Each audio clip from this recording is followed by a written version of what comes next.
கர்த்தருடைய பரிசுத்தமான நாமம் மகிமைப்படுவதாக. ஆசீர்வாதமான ஒரு நல்ல காலை நேரத்திலேயும் அனுதின மன்னா என்கிற வேத தியானத்தினால் உங்களை சந்திப்பதில் மிகுந்த சந்தோஷம். கிருபையாய் கர்த்தர் தந்த நல்ல நாளுக்காய் கர்த்தரை துதிப்போம். இந்த நாள் மார்ச் மாதம் 31 திங்கட்கிழமை கால வேளை. இந்த காலவேளையிலையும் நாம் தொடர்ந்து தியானித்து கொண்டிருக்கிற லேவியராகம புஸ்தகம் அதனுடைய 18ஆம் அதிகாரத்தை தியானிக்கலாம். 30 வசனங்களை உள்ளடக்கின இந்த அதிகாரத்தில் தேவன் இஸ்ரவேல் ஜனங்களுக்கு சொன்னதான சில பிரமாணங்கள், சில சட்டதிட்டங்களை இந்த அதிகாரத்தில் வாசிக்க முடியும். இந்த சட்டத்திட்டத்தை அவர் சொல்ல காரணம் என்ன? அவர்கள் பிரவேசிக்கப் போகிறதான கானான் தேசம் எப்படி சீர்கெட்டிருந்தது. அப்படி சீர்கெட்டு போன தேசத்தில் தேவன் உங்களை கொண்டு போய் சேர்க்கப் போகிறதுனாலே நீங்களும் சீர்கெட்டு போகாமல் இருக்கும்படி இந்த வார்த்தைகளை சொல்லுகிறேன் என்று கர்த்தர் சொல்லியிருப்பார். 26ஆம் வசனத்தில், இந்த அருவருப்புகளை எல்லாம் உங்களுக்கு முன் இருந்த அந்த தேசத்தின் மனிதர்கள் செய்ததினாலே தேசம் தீட்டாயிற்று, அந்த தேசம் அவர்களை கக்கி போடவும் செய்தது. ஆகவே ஆண்டவர் தம்முடைய ஜனம் இஸ்ரவேல் ஜனம் கானானுக்குள் பிரவேசிக்கும் பொழுது அந்த தேசம், கானான் தேசம், அவர்களையும் கக்கி போடாமல் இருக்கும்படியாக சில பிரமாணங்களை இஸ்ரவேல் ஜனங்களுக்கு சொல்லுகிறார். அதில் பிரதானமாய் சொல்லுகிற பிரமாணம் இந்த அதிகாரத்தில் என்ன என்றால், ஒரு மனிதனுடைய குடும்ப வாழ்க்கை பரிசுத்தமாய் காக்கப்பட வேண்டும் என்பதை தேவன் இந்த அதிகாரத்திலே சொல்லுகிறார். குடும்ப வாழ்க்கை என்பது கணவன் மனைவி ஆகிய இருவருக்கும் இடையே ஏற்படுகிற உறவு. இந்த உறவு பரிசுத்தமான உறவாய் இருக்க வேண்டும். இந்த உறவுகளில் தீட்டு ஏற்பட்டு விடக்கூடாது என்று சொல்லி அநேக காரியங்களை கர்த்தர் இந்த அதிகாரத்திலே சொல்லுகிறார். அதில் சில காரியத்தை நீங்கள் கவனிக்க முடியும்.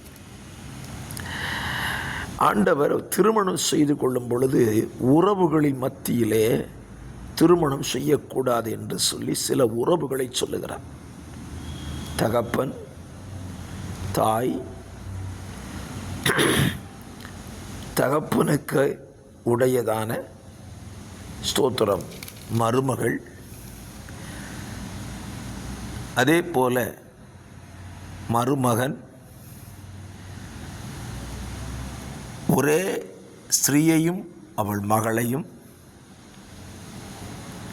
மனைவியினுடைய சகோதரியையும் தீட்டுப்படுத்தக்கூடாது என்று சொல்லி மிக தெளிவாய் சொல்லியிருக்கிறார். இதையெல்லாம் கானான் தேசத்தின் குடிகள் செய்து கொண்டிருந்தார்கள்.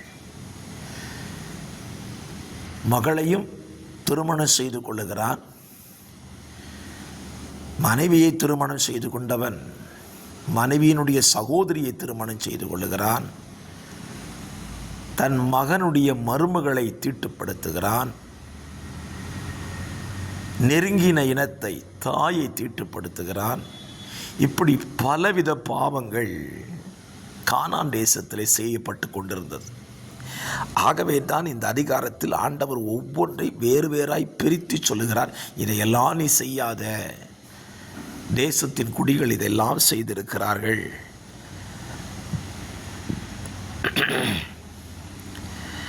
தேசத்தில் இந்த பாவம் மட்டும் இல்லை, ஆணோடு ஆண், பெண்ணோடு பெண், ஆண் பெண் மிருகத்தோடு சேருகிற வாழ்க்கை, இப்படிப்பட்ட பாவங்களை எல்லாம் அந்த காலத்திலேயே கானானின் ஜாதிகள் செய்திருக்கிறார்கள். நாம் வாழ்ந்து கொண்டிருக்கிற இந்த காலத்தில் தான் இந்த பாவம் இருக்கிறது என்று யாரும் நினைக்க வேண்டாம். இன்றைக்கும் அதே பாவம்தான் நம்முடைய தேசங்களில் நிகழ்த்தப்பட்டு கொண்டிருக்கிறது.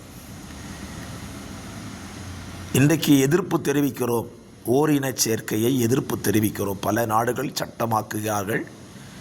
ஒரே பாலினத்தர் திருமணம் செய்து கொள்ளுகிறார்கள். அது சட்டம் என்று சொல்லுகிறார்கள். வேதத்தை படித்தவர்களுக்கு தெரியும், இது இன்றைக்கு முளைத்த பாவம் அல்ல. இது கானான் தேசத்தில் உண்டாயிருந்த பாவம். கானானின் ஜாதிகள் செய்த பாவத்தை இஸ்ரவேல் ஜனங்கள் செய்யக்கூடாது என்றுதான் பிரமாணத்தை கொடுத்தார். இந்த கானானிய ஜாதி எப்படி பாவம் செய்தார்கள்? நோவாவின் சாபம் அவர்கள் வாழ்க்கையில் பலித்தது. நோவா இட்ட சாபம்தான் அவர்கள் வாழ்க்கையில் இப்படிப்பட்ட பாவங்களை எல்லாம் செய்வதற்கு அவர்கள் மனம் துணிகரம் கொண்டு விட்டது. கானானிய ஜாதியரை தேவன் அழிக்க காரணம் என்ன? அவர்கள் செய்த பாவங்களுக்கு எல்லையே இல்லை. ஒரு ஆணை ஒரு பெண் திருமணம் செய்து கொள்ளலாம், ஒரு பெண்ணை ஆண் திருமணம் செய்து கொள்ளலாம், தவறல்ல. இது தேவனுடைய பிரமாணம். ஆனால் ஒரு ஆணோ ஒரு பெண்ணோ ஒரு மிருகத்தோடு தன்னுடைய உறவை வைத்து கொண்டால் அது எவ்வளவு கீழ்த்தரமான செயல்கள் என்று பாருங்கள். இதையெல்லாம் கானானியர் செய்தார்கள். ஆகவே தேவன் எச்சரித்து சொல்லுகிறார், இப்படிப்பட்ட பாவங்களை எல்லாம் அந்த குடிகள் செய்ததினாலே 25 தேசம் தன் குடிகளை கக்கி போட்டது. என்னை கேட்கிற அருமையான கர்த்தருடைய பிள்ளைகளை, இதற்கும் நமக்கும் என்ன சம்பந்தம் என்று கேட்கலாம். 29 சொல்லுகிறார், இப்படிப்பட்ட அருவருப்பானவைகள் யாதொன்றை யாராவது செய்த அந்த ஆத்துமாக்கள் ஜனத்தில் இராதபடி அறுப்புண்டு போகும் என்று சொல்லிவிட்டு கூடவே சொல்லுகிறார், இந்த அருவருப்பான முறைகளில் யாதொன்றை நீங்கள் செய்து அவைகளால் உங்களை தீட்டுப்படுத்தி கொள்ளாதபடிக்கு என் கட்டளைகளை கை கொள்ளுங்கள், நான் உங்கள் தேவனாகிய கர்த்தர் என்று சொல் என்றார். பாருங்க, நம்ம ஆண்டவர் நம்மளை குறித்து இவ்வளவு தெளிவாக சொல்லிட்டு சொல்லுகிறார். நான் ஏன் சொல்கிறேன்னா, நான் தான் உன் தேவனாகிய கர்த்தர். நீ ஏன் ஜனம் எப்படி வாழணும், எப்படி ஜீவிக்கணுங்கிறத நான் தான் கட்டளை பிறப்பிப்பேன். பல நேரத்தில் நாம் தேவ ஜனம் என்பதை மறந்து விடுகிறோம். நாம் தேவ ஜனமாய் இருக்கிறதினாலே, அவர் நம்முடைய தேவனாய் இருக்கிறதினாலே இப்படிப்பட்ட பாவங்களை நம்முடைய வாழ்க்கையில் செய்யக்கூடாது என்பதிலே தேவன் கருத்துள்ளவராய் இருக்கிறார். ஆகவே என்னை கேட்கிற அருமையான கர்த்தருடைய பிள்ளைகளே, இந்த காலங்கள் நம்முடைய தேசம் இப்படிப்பட்ட பாவத்தால் நிறைந்திருக்கிறது. பாவத்திற்கு எல்லையே இல்லாமல் போய்விட்டது. ஆகவே தேசத்தின் பாவங்கள் இப்படி இருந்தாலும் தேவனை சேவித்து கொண்டிருக்கிற, தேவனை ஆராதித்து கொண்டிருக்கிற தேவ ஜனங்களாய் இருக்கிற நாம் இந்த விதமான பாவங்களில் இருந்து நம்மை விடுவித்துக் கொள்வதற்குத்தான் தேவன் நமக்கு இந்த வார்த்தைகளை சொல்லி வைத்திருக்கிறார். ஆகவே வார்த்தைகளை கேட்கிற நீங்கள் இதை கேட்கிறது மாத்திரமல்ல, இப்படிப்பட்ட ஜனங்கள் இந்த பாவத்திலிருந்து வெளிவரும்படியாக அவர்களுக்காக ஜெபிக்கவும் செய்யுங்கள்.